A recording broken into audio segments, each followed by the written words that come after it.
How's it, guys, and welcome to this week's episode of the Diverge Podcast. This week, Cape Town Cycle Tour reflections on the Songo Champions Race presented by Fibertime. What a fantastic event. It always is great to be back there in Kayamandi at the Songo clubhouse and on the sports fields. And it's always a hectic event. It's always sort of chaos and excitement all mixed in together. I think the chaos adds to the excitement, and some fantastic racing there again this year. But first of all, part one, the Cape Town Cycle Tour, and also a stellar edition of the event. 28,000 riders were entered. The elite men's and women's races, or elite men and women, both broke the course record. So that is fantastic news. Tyler Lange took 1 minute 41 off Robbie Hunter's 18-year-old record, setting a new course record of 2 hours, 25 minutes and 48 seconds. And then Pia Grünewald went on a massive 53, I think it is, estimated it being kilometre solo break. And she took 2 minutes or 2:10 or so off Cherise Willeit's 2020 record, when she went round in 2:05.18 for the 78-kilometre course. Sonara Grove in second, who won the sprint for second in the women's race. She was still just over a minute ahead of Cherise's previous best time as well. So really a very, very fast edition. Looking at the women's race, though, the race that I always follow for the last 5 years or so, followed the women's race, been on the motorbike for the women's race, and it's always pretty exciting. But it always kind of follows the same sort of formula of the bunch reducing over Smitswinkel, over Red Hill, and then when it gets to Chappies, it's splitting up pretty much into sort of maybe a 10-rider group and a chase pack. Those groups normally come together in Hout Bay, splits up again over Smitswinkel. 5 or so riders get away. Sometimes they get caught by another 5 or so riders before the line, and then there's a reduced sprint. Not this year, though. This year, completely different. Pia Grünewald of the LKT team women from Germany, that team sponsored by Orbea, they brought 9 riders to the race, and the early stages followed the usual way it seems to work out of lulls and attacks, but no one really attacking that hard. But this year, LKT team coming out of Simonstown, their sprinter, Sienna Lubitsky-Gray, really went for it pretty hard coming out of Simonstown. The group had to work to bring her back, and as they brought her back, Pia Grünewald just launched over the top, went solo, went with a rider whose name now slips my mind. That rider sat up probably within a kilometre or so before Smitswinkel really kicked up. On Smitswinkel, Grünewald had 20 seconds lead. She was within sight of the peloton, and then the peloton kind of forgot about her, and it's inexplicable, really. They just never chased her down. They sort of sat across the front, soft pedaled. Some of the time, every now and then, they would speed up, but she just gained an advantage really easily. And at the foot of Chapman's Peak, she had 3 minutes, and we started to think, could this really happen? Is this going to happen? Is she going to ride away solo over the top of Chappies? It was 2.5 minutes, and as we then discovered later, the women got told at the bottom of Chappies by their team cars. Some people knew already, but the main protagonists of the cycle tour last year, Sonara Grove and Tiffany Keep, only found out at the foot of Chappies, and then they started to chase. They took 30 seconds off her on Chappies, then going over down into Hout Bay, a solo rider is pretty quick down there. I mean, it is a pedally descent, but still, she was pretty quick down there. Kind of reset in Hout Bay and went again on Suikerbossie, and managed to pretty much hold her gap over Suikerbossie. Again, it came down ever so slightly, but it was over 2 minutes over Suikerbossie. The chase group behind then went really hard to try to pull her back, but the LKT team had numbers there in that group. They disrupted, made the chase difficult, and with 20 Ks to go, Pia Grünewald said she knew she was going to win it. I knew with about 15 Ks to go, when she had over a minute and a half, that she was going to do it. She ended up holding that minute and a half gap to the line, and taking an absolutely fantastic solo victory was really, really cool to see. Cool to see the race play out in a different way to that. So here Pia is with her account of how it happened, and then chats to Sonora Grove, who was obviously disappointed that she wasn't able to win the cycle tour, the Cape Town cycle tour, in the national champions jersey. Hayley Preen as well, chatted to her afterward. She went all in. Just wasn't the day for her, unfortunately. But as is Hayley's way, is never gonna die wondering. Always goes for it. And Tiffany Keep as well, reflecting on what might have been. Things were slightly different. Wasn't her best day on the bike, as she admitted, but maybe it's a race that she'll have to bring her team for next year. So here are those interviews with Pia, Sonora, Hayley, and Tiffany Keep. Crazy! I think it's my first victory this year. It's my second race. It's crazy, so long, but I'm a good GT rider, so it's my strength. I'm very, very happy that I won this race. Yeah. So now talk us through that race. LKT really disrupted once Pia got away, and she was super strong. Yeah, they played good team tactics. When you're on the receiving end of team tactics, it's not so fun. But I understand what they were doing. We didn't have communication with the comms. I actually had no idea that there was a rider 3 minutes up the road. And my car came and told me, because they saw on the live stream. So the car came and told me, I think just before Chatties, that there was a girl 3 minutes up the road. I didn't know. And I told a couple of the other girls, and then we started riding together and working to catch her. But by then, it was too late. Yeah. And tell us about the sprint. What happened there at the end? The LKT girls did a great lead out for me. No, they were obviously leading out their sprinter. They disrupted a lot and sort of sat in to get their riders far up the road as possible. Then with about 8 to go, they lined up, did a good lead out for their rider. I think I was well clear in that sprint, but it looks like it's lucky number 2 for me again. Yeah. Hayley, what happened out there? Interesting race. I don't really know. And then I did a lot of work at the end, trying to catch. So I was a little bit tired for the sprint. Oh well. Did you know? I didn't settle for second. I was trying to catch that first place. Did you know what the gap was? Yes. Well, yes. I knew there was a big gap. But we weren't given time splits at all, really. So, bit of a guessing game. Tiff, what happened out there? It looked like you guys never quite got on top of that chase. Yeah, I really don't. I think we totally underestimated the strength of the breakaway, and the strength of having a full team in this race. I think now I feel like I want to get my teammates to come here next year. But I think the team raced really well together and worked really well and cohesively, and that for sure made it difficult for us. They were disrupting the whole time. We were trying to get work. I tried a few times to get the ball rolling.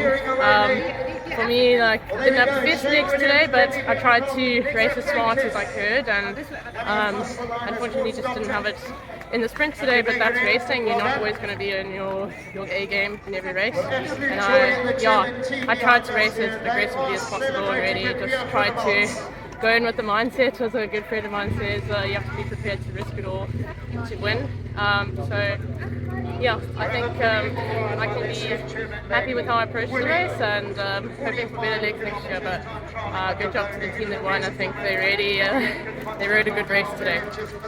Then in the men's race, again, as I said, super fast race.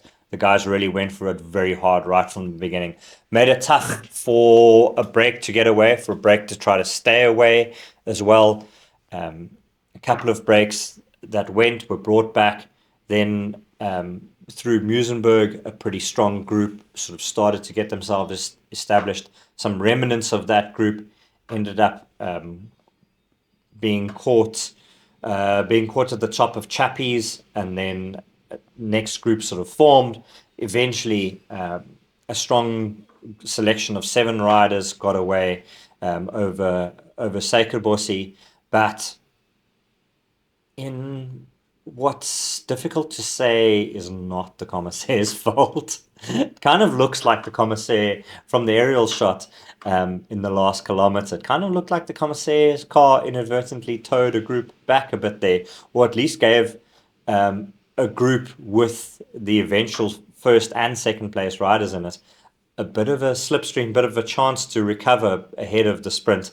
And Reinhard Janssen Rensburg and Tyler Lange came out of that second group, came past the car, surged over the top of the guys that had been in the break since Sekerbossi, and contested a very, very fierce sprint. Tyler Lange following in his old man's footsteps there, and winning the sprint over Reinhard Janssen and Rensburg, as he had done at Twitter Cap earlier in the week as well. So Tyler in great form. He's now riding locally for SAP World. So hopefully this victory can propel him back into a European Conti team or something like that, because he clearly has the talent to be there. We just couldn't quite make it stick when he was with the EF Nippo development team. Reinhard Janssen van Rensburg had to be content with second. He won the race back in 2012, now back in South Africa. So a little bit probably disappointing for Reinhard, but he was a great sportsman, was the first to congratulate Tyler across the line. Jaden Telo had been in that break. He ended up finishing third. Travis Stedman of Toyota Specialized was fourth. And then Luke Moyer following up on a great result at the Mbuko Big Five a couple of weeks ago. He was fifth for the second time, fifth at the Cape Town Cycle Tour. Not a race that you would think would suit him with his cross-country skills, but he was powerful all day. He was one of the survivors from the early break that made it into the final selection, and then was once again super, super strong in that last selection. You've got to think that if the cards play out well for Luke, that he could win the Cape Town Cycle Tour one day as well. He really does seem to be figuring it out there on the road, and 2 fifth places as a 22-year-old is a pretty amazing return for Luke there. But more on Luke Moyer in part 2 when we chat about the Champions Race.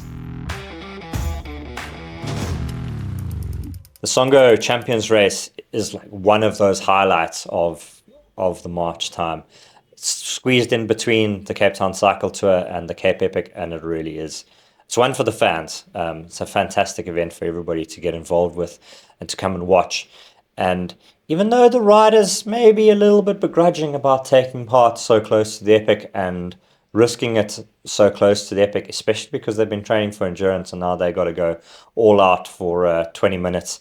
But still, it really is something that, especially a lot of the Stellenbosch-based riders, always are very keen to come and do. And it's great to see Rousseau Becker back, who podiumed as a junior in the race. He took part in the elite race, as did Matt Beers. Rousseau, as someone who grew up in Stellenbosch, what's it like to be back here at the Champions Race as an elite and to see it back as well after a few years away? Yeah, no, it's always the highlight of the calendar. You used to always come watch and then do the Phillies race. So yeah, really good to be back and be racing. Anyway, special to have it back. What are you expecting from the race today? Yeah, I think it'll be a very long 20 minutes. Matt, back at the Champions Race. Good little leg loosener, eh? Yeah, I see there's quite a lot of guys, quite a lot of firepower this year, so definitely going to be a lung and leg burner. How important is it to you to get a good performance in here? I mean, it's cool. It definitely is good for the confidence, but I think it's also just cool to, do this race in this setting and do it for Songo and Very good everything. afternoon and welcome to Super all special, and spectators. A reminder but that it the also course hurts. is now closed. We always know there are good. lots of In the women's race, in the champions race, it was a pretty exciting affair with the efficient Infinity Santa Cruz bicycle SRAM combination taking it up early. So Alexis Sakata and Vera Laza, they were the early pacemakers in the women's race. Vera setting the tempo for the first 2 laps, then Alexis helping her out. Samara Shepherd was there the whole time as well, keeping a very, very close eye on them, as was Andrea Skoffman of Mauritius, who works for Canyon Cafe, and I'm forgetting someone who was also in that group. Anyway, very, very strong riders. Eventually, when Samara came to the front, she splintered the group, dropped the other 2 riders, and it was just Alexis Sakata and Vera Lazo who could go with her on the penultimate lap on the big climb of the day. So they sort of climb a sweeping single track climb from the fields below the Songo clubhouse, then they go up above the clubhouse to the school, come down through the BMX track, and then climb up again on a very steep road to the fibertime corner before dropping through in amongst the houses through an alleyway, and then down onto the fields again.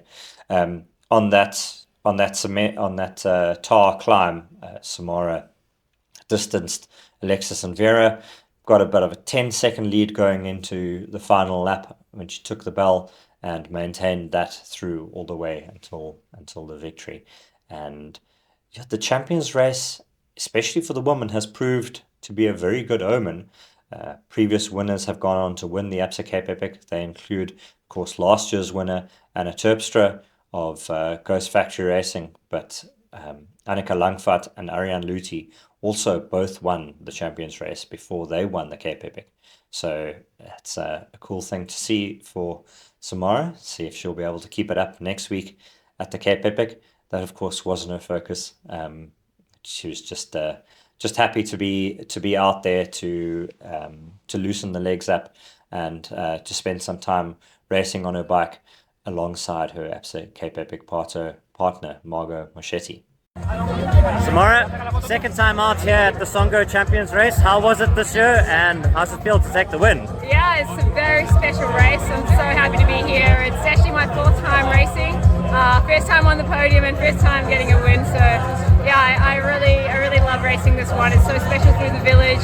Everyone coming out to cheer and to be in this place. It feels great to be here, kick off the Cape Epic with a fun event. In the men's race, then, the New Zealanders really had a great day. So Samara, of course, is a New Zealander, but Craig and Ben Oliver out from New Zealand as well, and they lit it up in the men's race. Really made the racing hard alongside Luke Moyer, Matt Beers, Hans Becking, and Arnaud de Toy. But after 2 laps, the Kiwis had managed to split the field down, and only 5 riders were in contention for victory. They were Moyer, Beers, Arnaud de Toy, and the 2 Oliver brothers.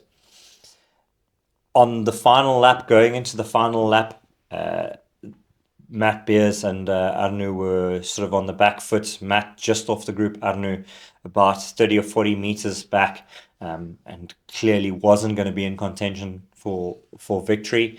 And it kind of looked like it was going to be a Kiwi clean sweep of the top of the podium. But Luke Moyer had a different idea. He accelerated, and also on that climb up to the fibertime corner, managed to get a little bit of a gap and came in to take the victory over Craig Oliver. Ben had a little fall, scraped his knee, but it's not too bad. He should be absolutely perfect for the Absa Cape Epic. And those 2 start as Team 37 at the Cape Epic. Absolute dark horses. I'm very glad personally that they came and raced the Songo Champions race, because I had no idea about them. So they are definitely now on my radar for the Epic, and I think the prologue in particular will really suit them. So, and they're clearly very, very highly motivated as well. So yeah, 37's a long way down. They're going to be starting pretty early, but that does also mean that there's not a lot of teams ahead of them, because there's a good gap between the last of the amateur starters and the elite men starters. So they'll be in clear space on the trails fairly quickly, and they could set a very, very good time and shock some of the bigger teams. Of course, the guys that race the Champions race will know exactly what they're all about. So Matt Beers and Keegan Swenson in particular, as well as the Buff Megamo team, will know. It could be a little bit of a surprise for Scott Schramm, who decided to miss out on the Champions race, though. More importantly, though, onto Luke Moyer. Luke has a new bike sponsor. Benno Willett, who is part of the Mondraker factory racing setup, the new factory team, cross-country factory team, had a chat to his new bosses, explained to them what the situation was with Luke being dropped by the title sponsors of his new team in January. And Mondraker has come to the party, made a plan, and are supporting Luke with the bike and at World Cups this year. He's still looking for financial sponsors, but things are coming together very nicely for the young South African. And he got his bike 3 days ago, did 3 rides on it, came to the Champions race and smashed it on the new Mondraker podium, F podium. So a very cool looking machine, very different linkage system, suspension system.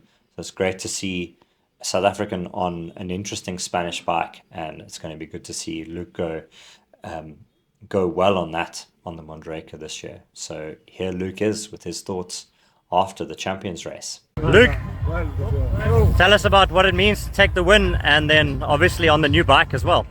Geez, so it's so sick. I mean, racing against these guys are going to be properly in the herd box next week. Good luck to all of them. It was really sick racing you guys. Flip third ride on the bike and a win. How's that?